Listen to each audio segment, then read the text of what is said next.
sip sa to kev sip le ye chua ko lúc dốc pa to cam lúc ba biai cúc chim chua thu câu chỉ sáng danh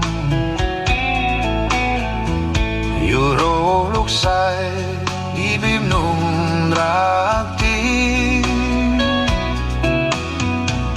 lộ chênh pháp kiếp nam nhung bạc sông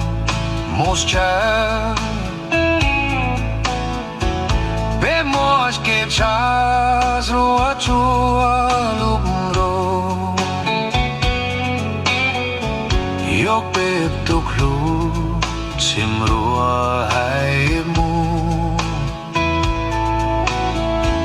bếp mô lúc tàu gió chim mùa trong nu giặc nu bếp dê bếp gió bù rùa lúa stê bếp khao chút kê nhau mù ngày bồn lúc sắp sắp chu bếp của mua glu vim bếp sis cũng du của siêu chung bếp cháu là chu sáng khuang là chu khá khai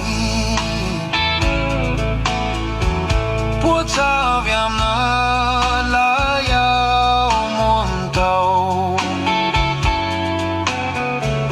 chắc bếp ta nhô được chỉ mùa giáo phong yêu đồ chỉ tao cho tu blik luôn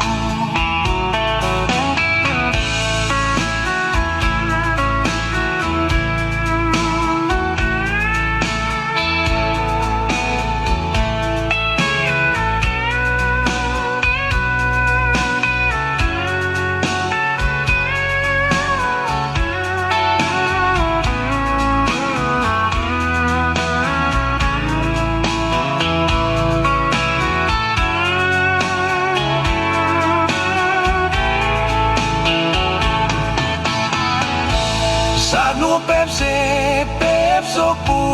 brua lua ste bếp khao chút kê nhau mong daim po lúc sắp sắp tu tev kuas mua glu vim bếp sis kom zu puas yo chung mu vim bếp sis kom zu como